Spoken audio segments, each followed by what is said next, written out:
if you see potential in a guy, even though he may not be in that position economically, but you see potential that you should uh, uh, basically support him or carry him along until he reaches his potential. How do you feel about that idea? I was doing that, with my current marriage, Mm-hmm. and I don't mind doing that if I feel like it's gonna be worth it. But if I'm gonna be doing that forever, like I feel like there's no progress. What's the point? I'm not gonna continue to keep, waiting around. No, I'm not gonna do it.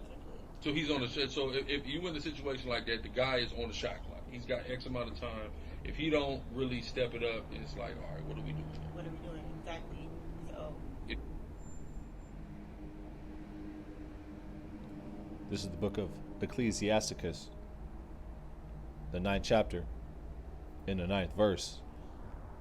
And it reads, "Sit not at all with another man's wife, nor sit down with her in thine arms, and spend not thy money with her at the wine, lest thine heart incline unto her, and so through thy desire thou fall into destruction." Barakat Yahweh, Barakat Yahweh Shai, Barakat Yahweh, Barakat Yahweh Shai, Barakat Yahweh, Bahashim, Yahweh Shai, Bahashim, Barakah Kodash. Double honors unto the head apostles of Great Millstone, who do rule well and teach well with sound doctrine. Shalom unto the elders and the elder bishops of Great Millstone as well. Peace, love, salutations, and blessings unto the hopeful elect, and a hearty shalom to the prophets, teaching and preaching in truth and sincerity all over around the globe, prophesying the downfall of this wicked kingdom known as Babylon the Great. So this is Brother Ashamath from the Watchman on the Coast, back at you with the quick hit style lesson through the spirit and power of Yahweh Bashim Yashai. I pray that the lesson be edifying, and we'll play this clip one more time. We'll grab a few precepts and we'll wrap it on up.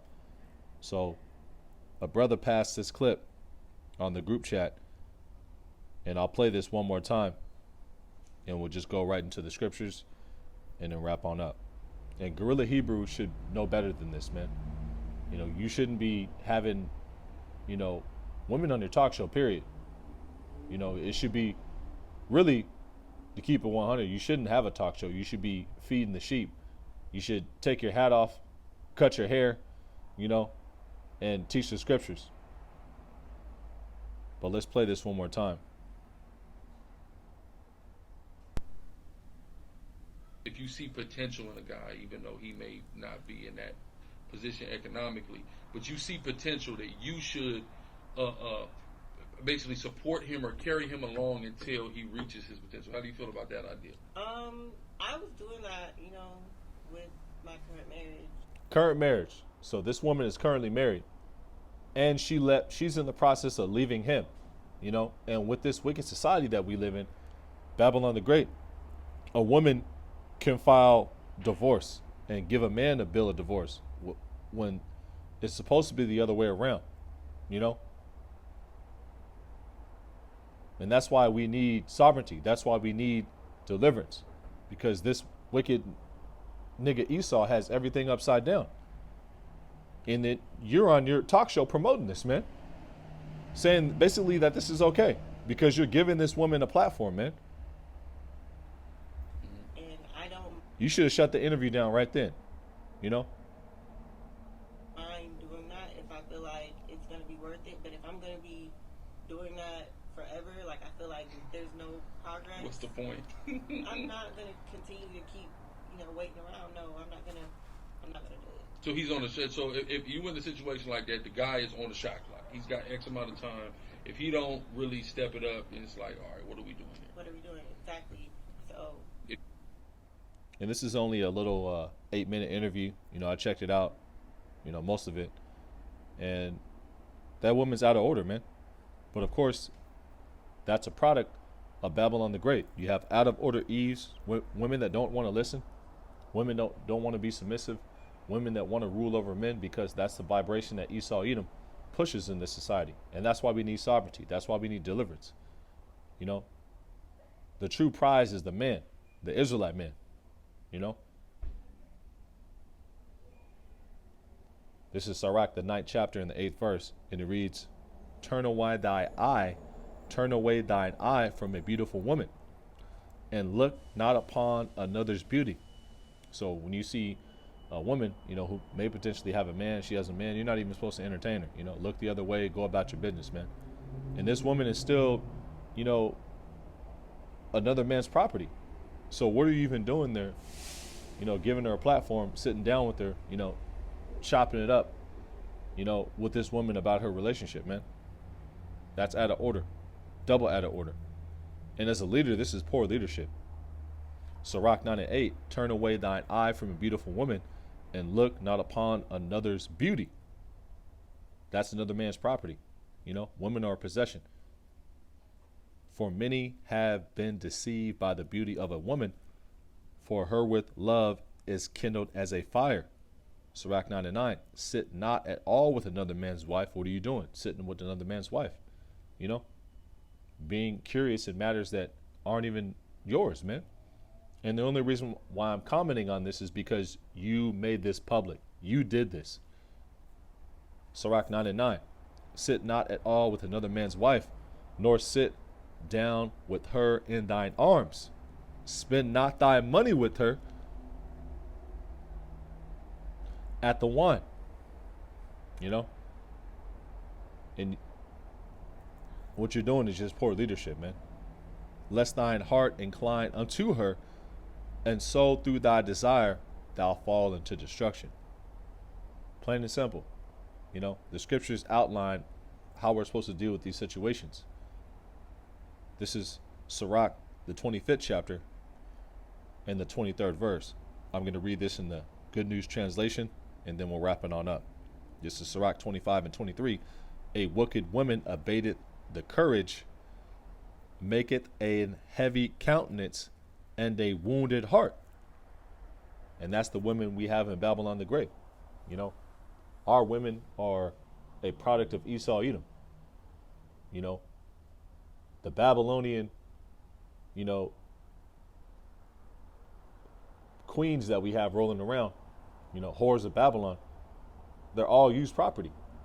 The Elder Kazak was doing a live stream a little earlier, and he was making an analogy that made total sense. Everything that you get in this society is pre-used already. From the car that you drive off the lot, everything, man. The apartment you lived in, somebody lived in before, everything you get is used, man, including women. And that's why we need deliverance. Our women aren't our women in this kingdom, man. This is Esau Edom's kingdom. And of course, Eve, she feels empowered in this society. And she is empowered in this society because it's ran on wickedness, where women are exalted, women are put in a pedestal, and the real prize is the man.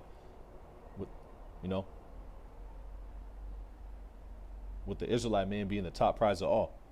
This is Sirach 25:23. A wicked woman abateth the courage, maketh an heavy countenance, and a wounded heart. A woman will not comfort her husband in distress, maketh weak hands and feeble knees. And what does that sound like? That sounds like the Babylonian women that we deal with in this current society, man. And we're right around the corner from deliverance. It's really not wise to be trying to deal with Eve, man. For the most part, brothers I know and, brothers who I, converse with, most of them just deal with heathens, concubines, man. Eve is too far out. Just like you have this Eve sitting next to Guerilla Hebrew, basically, doing a girls' night out, because that's what they do on girls' night out. They talk about their situation and they talk about their relationships, man. And that's what you're doing with this woman right here. Totally off. Just gonna call it what it is. You're having a tea session.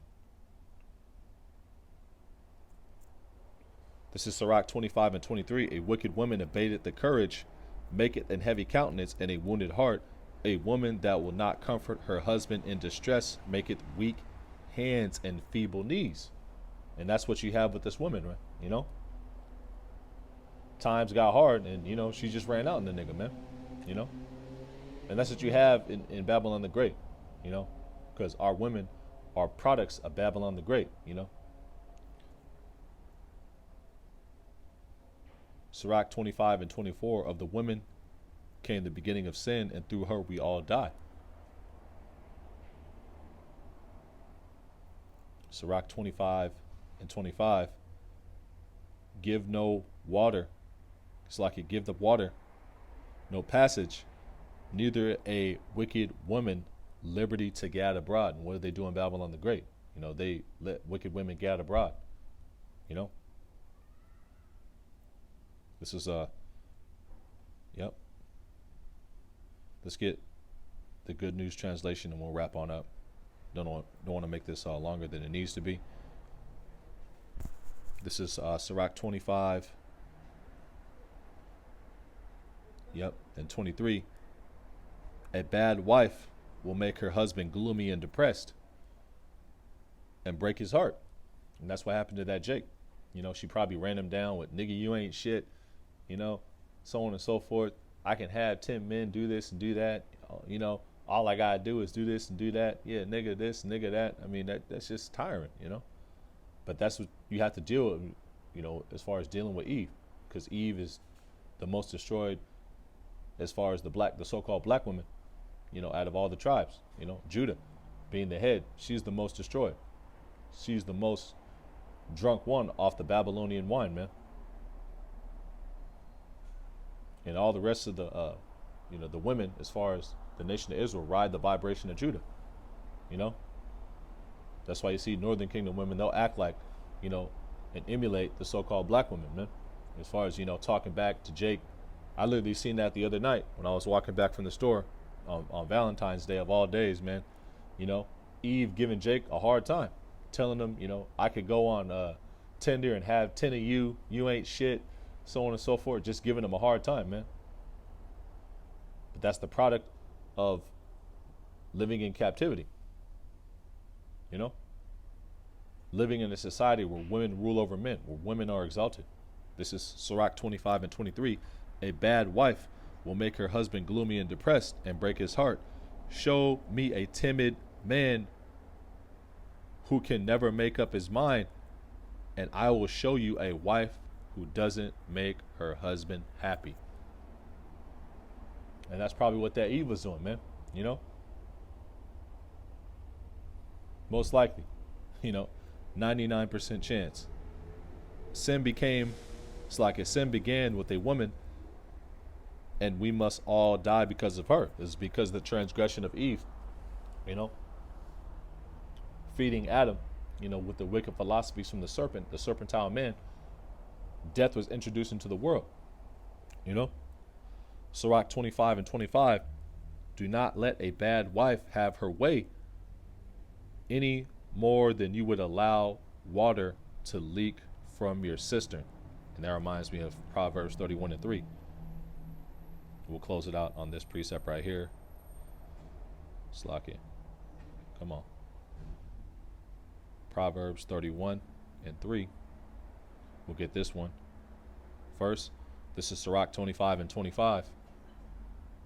And it reads, do not let a bad wife have her way any more than you would allow water to leak from your cistern. But what do the wicked elites in society, television, radio, social media promote? They promote men giving in, men dealing with back talk, men dealing with women being out of order, taking her back after she, went and had a train ran on her, 15 niggas hit her from the back, she went out to go sell her body for 6 months. Times got hard. Society promotes that, man. Swinger relationships and so on and so forth. This wicked society that we live in promotes all that, man. This is Sirach 25 and 25 again. Do not let a bad wife have her way. And that's what this society promotes, is women having their way, any more than you would allow water to leak from your cistern. This is Proverbs 31 and 3. Give not thy strength unto women, nor thy ways to that which destroyeth kings. Don't give in, because as soon as you give these Babylonian Eves an inch, they'll take a mile, man. You know, be running all over you, talking back, talking crazy, telling you ain't shit. That's probably what happened to the dude that was messing with this chick, man. But once again, Alizar, you know, he's basically promoting this, man, because he's giving this woman a platform to just go out there and just, you know, basically broadcast her folly, man. You know, and as a leader, this is poor leadership, man. There's no way, you know, Apostle Dahar, Gabar, or Ramla, you know, Rakah, or any of the elders from GMS would do this, man. You know, but once Yahweh Shemi Shai puts a reprobate spirit on you, then you do shit like this. You know, this is Proverbs 31:3. Give not thy strength unto women, nor thy ways to that which destroys kings. And that's who we are. We're kings, man. Kings and priests, a nation of kings and priests, a royal lineage. You know, the top man on the top men on the planet, man. You know, and you got to remember that, brothers. You know, you're the prize, man. You know, to hell with these Babylonian Eves. You know, we come from a royal lineage, man. The future kings and rulers of this earth and beyond. So to hell with these Babylonian Eves, man. Let them have the victory in this eon and in this age, man. You know, we'll get the victory in the afterlife, man. You know, in the world to come. You know, better yet. You know, in the kingdom. The kingdom, not the queendom that we live in right now, the kingdom. You know, and that's what we desire. You know, here we have no continuing city, but we seek one to come. And we don't have to deal with this out of order shit in the kingdom, man. So with that, I'd like to close on out. And in closing, I'd like to give all praise, honor, and glory unto Yahweh, Bahashem, Yahweh Shai, Bahashem, Rakak, Wadash. Double honors to the head apostles of Great Millstone, Shalom, to the elders and the elders of Great Millstone as well. Peace, love, citations, and blessings unto the hopeful elect, and a hearty Shalom to the sincere brethren doing the work in truth and sincerity, building up the tabernacle of David through the spirit and power of Yahweh Bashim Yahshai in these last days. Shalom, shalom. And until next time, next lesson, next live stream, Shalom, DTA, Wa Abba Baba.